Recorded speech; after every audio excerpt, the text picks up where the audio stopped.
What do you call a man who's crying alone in his room at 2 a.m. in the morning with no one to call just because he's been taught that emotions, even the mere thought of it, makes him weak, less of a man?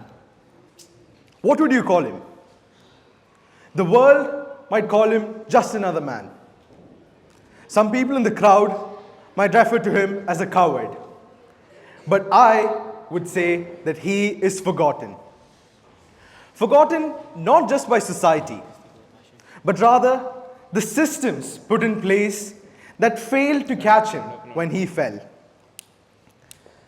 Because silence isn't just a lack of noise. It is always a symptom of suffering. Now let's rewind. It's no longer 2025. We are in Los Altos, California in the year 1970.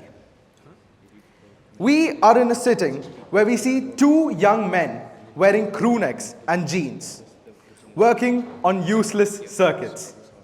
Let me remind you, useless circuits.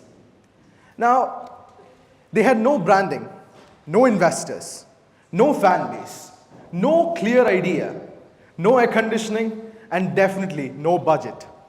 Just sweat, failures after failures, and an idea. Now, they continued working on this piece of tech for quite a while in their garage in Los Altos. Until soon, their facility was not big enough to continue forward. So, they shifted 8 miles away from Los Altos to Cupertino. Those two young men were none other than Steve Jobs and Steve Wozniak, who went on to create the world's biggest company by market capitalization, Apple. But again, before the iPhone, before the iPod Shuffle, before the extraordinary iMac, before the keynote addresses, before the standing ovations, there was silence. There was nothing. Ex nihilo. Ex nihilo standing for nothing in Latin. Now, this phrase isn't just confined to being philosophical. It's deeply personal to me. It's deeply personal to me because I too started something from nothing at the age of 16.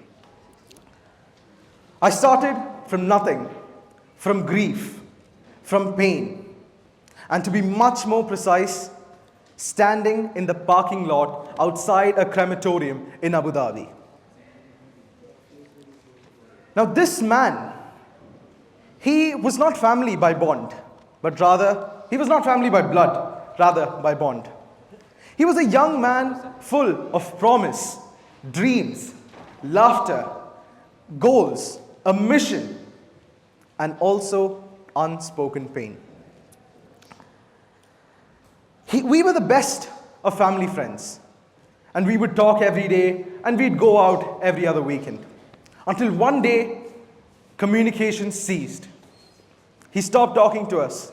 He wouldn't pick up our calls. He wouldn't text us back. He wouldn't open his door when we were at his doorstep. It was almost like he was wiped out of the face of earth. One Friday, after I'd come back from school, and I was still in my uniform, by the way, we get a call on my dad's phone from his wife. Now, we were overjoyed to receive a call from their side because, again, they'd been silent for the past 6 months. But our happiness was not there for too long.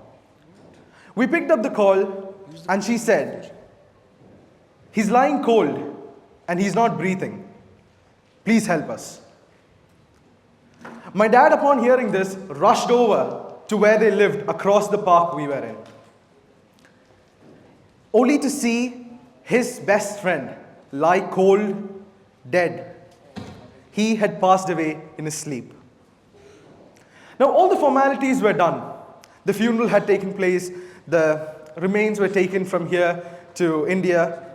All the legal formalities were done. Everything was back in place. And all the people who mourned back then came back to normalcy.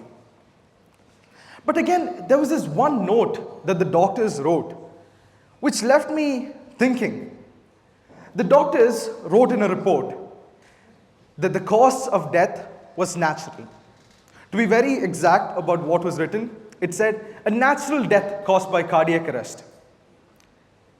But what do you think is natural about this? In fact, I would say there is absolutely nothing about a man dying from shame, about the fact that he was strangulated by societal expectations, because his was a voice that was muffled, where he suffered in a culture which kept teaching its men to bottle up, to man up, and to never speak up. In fact, I would say that each and every one of us sitting here today have blood on our hands. Not just the blood of my mentor who passed away, but the blood of dozens of people, millions of people who die every single year without getting help. We have blood on our hands because we never took the first step to check in on how they're doing, to ask them if they need help, to take a quick minute to drop a message asking, "Are you okay?" Never taking a quick minute to take them out for a hangout, shift their mind from things. So we are all guilty. Because it wasn't that he didn't need help. He definitely needed help. But he was told that it is wrong. He was conditioned by society that it was less of a man to do so. That night, I did not know whether to be left angered, hopeless, or to cry, or to even be left in agony. But there was something that I was definite about. And that was to make a decision. A decision that no other man should go through such a situation alone ever again. Now I had no funds, no experience, but just pain in my heart and a fire in my gut. And hence, ex nihilo, from nothing, we began. I started researching. And then the questions that would come up on my mind were anything and everything but the ones that I needed to Google to continue my research. In the mind of a then 15-year-old kid ran questions like, why wasn't there anything that could have helped him? Why wasn't there anyone that could have helped him? Why wasn't anything so accessible for such an educated and tech-savvy man? Even if there was something that was accessible to an educated and tech-savvy man, what about the others? What about the lower classes of society? I had so many questions showered upon me, but I continued. Now, during this research of mine, back in 2022, I came to know that there existed over 25,000 mental health organizations for women, for children, for boys, for girls, for mothers, for women and children together, but not a single one among these 25,000 existed for men. So I went ahead and created the first. After 8 months of continuous research, I formed a small movement called Menorah, with the help of my dear friend who's seated in the audience today, Izan Muhammad, who was not quite in the official picture of Menorah yet, but he always stood by me when it came to spreading word about the mission, about spreading word that we had started. He joined me soon, and we went on to recruit a group of 10 school students. We started by posting on social media regularly to increase our reach and to gain momentum of our movement.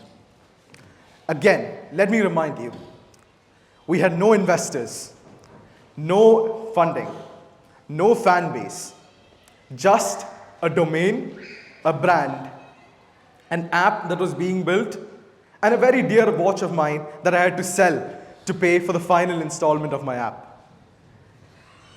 I couldn't afford marketing specialists, so I decided to be a YouTube graduate and put all my skills to work. I couldn't afford to get top-notch graphical designers, so I tried the best that I could on free Canva templates. We went on and tested the app, the main product, rigorously for 3 months, until exactly after 1 year that he had passed, his date of passing being 11th November 2022. On November 11th, 2023, we launched Menorah Health, the world's first mental health app exclusively for men.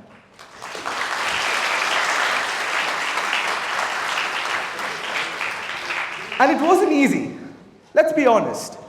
Starting a business is already tough.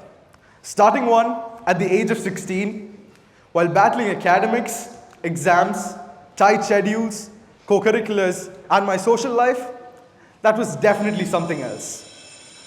I had numerous moments of burnout. Nights where I questioned my own sanity. Nights where I questioned whether I myself would get time to use Menorah. There were nights where the weight of the mission felt too heavy to carry. But again, there was this one picture that kept popping up in my head. And that was the silence that my beloved mentor left behind when he passed away.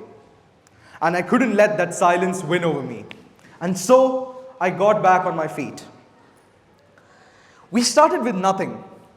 My first client call, my first investor pitch, which was with a professor of innovation in Abu Dhabi University, took place during school hours. I still remember asking my vice principal for permission to come dressed in a suit and to bring my laptop to have this call with this beloved team over there. On top of this, on top of all this work, on top of all the struggles, we come to the comments. There were a lot of comments that were passed. Mainly, and not surprisingly, from my target audience themselves, men. There were a bunch of men who approached me saying, men's mental health isn't something that has to be spoken about. Men need to go to the gym. Men need to work out. Men don't need to shop from supermarkets. They need to hunt their food. Men need to be raw. Men need to be so powerful and they need to carry the earth on their shoulders. Men need to be macho. Not nacho, sorry. Men need to be stoic. Men do not require such a service. So you can please go back to wherever you started from. Now, apart from these wonderful group of men, I had another part of the population who kept terming this as a passion project for college and kept brushing it away, not realizing the importance of men's mental health. Now, amidst all of these comments, there were times where I would be in a fix about whether to move on or not. But when a user from the Philippines sent us an anonymous mail 2 to 3 months after we had started, I had begun to understand that our mission was indeed effective. Because by no means had we targeted Philippines to be in our SEO. We were struggling to get users in the UAE itself. And it was very surprising for me to read this mail. Now I'll read the mail out. It just said 2 lines. I found Menorah by accident.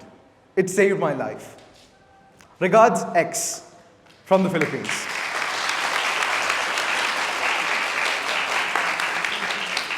At that point, I knew that it wasn't an accident. It was purpose. It was the purpose of the mission that was going forward.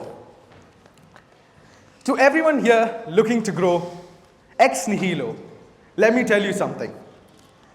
You will always be met with criticism of your mission.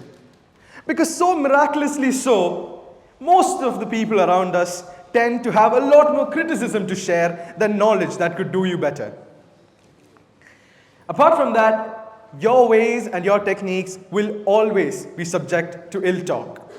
But pay no heed if they themselves haven't put a step forward in the field that you're pursuing. And now, to everyone who spoke against Menorah, to everyone who spoke against the celebration of men's mental health, the recognition of men's mental health, it makes me proud to say that Menorah today is now in over 30 plus countries across the globe, having impacted over 2 million men with a team of 150 student interns, and we still continue to grow. And here's the twist. Menorah is built completely by youth. People often say this, and I'm sure that every one of you has been subject to it. People say, oh, you're too young to understand. You're not old enough to join us at this table now. Pick something of your size. Circle back in a couple of years. You don't have the intellectual capability to be talking about these big things. But here's the fact. We do understand. Because we are not jaded. We are hungry for change. We did not wait for permission, but we went ahead to create our own blueprints. And now, so can each and every one of you. To everyone listening, this is your garage moment. This is your parking lot moment. This is your moment in silence. The spark before the revolution. Your blank page. Don't wait for capital or for the right time or permission. Because again, you are the revolution. If you want to build something ex nihilo, remember these few things. Start with pain. Find your purpose from pain. Build small, grow honestly and steadily. Never give up. And lastly, always sell your story. Because people will buy your story before they buy your product. Share your story. Let the people around you be a part of it and later be proud of it as well.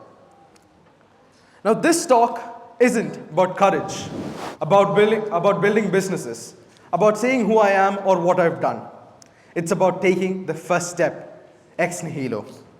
It's about courage. It's about rising after breaking down. About creating from the void, turning pain into purpose. And yes, I also leaned on a faith that builds from the void. So to every teenager over here, to every dreamer, to every aspirant, to everyone looking to grow, don't wait. Start now, start raw, and most importantly, start afraid. Because from nothing, something extraordinary can come to place. From silence, a voice. From heartbreak, a healing. And now with Menorah, from death, a legacy. Ladies and gentlemen, my name is Jaden John Jacob, and this is my ex nihilo story. Thank you.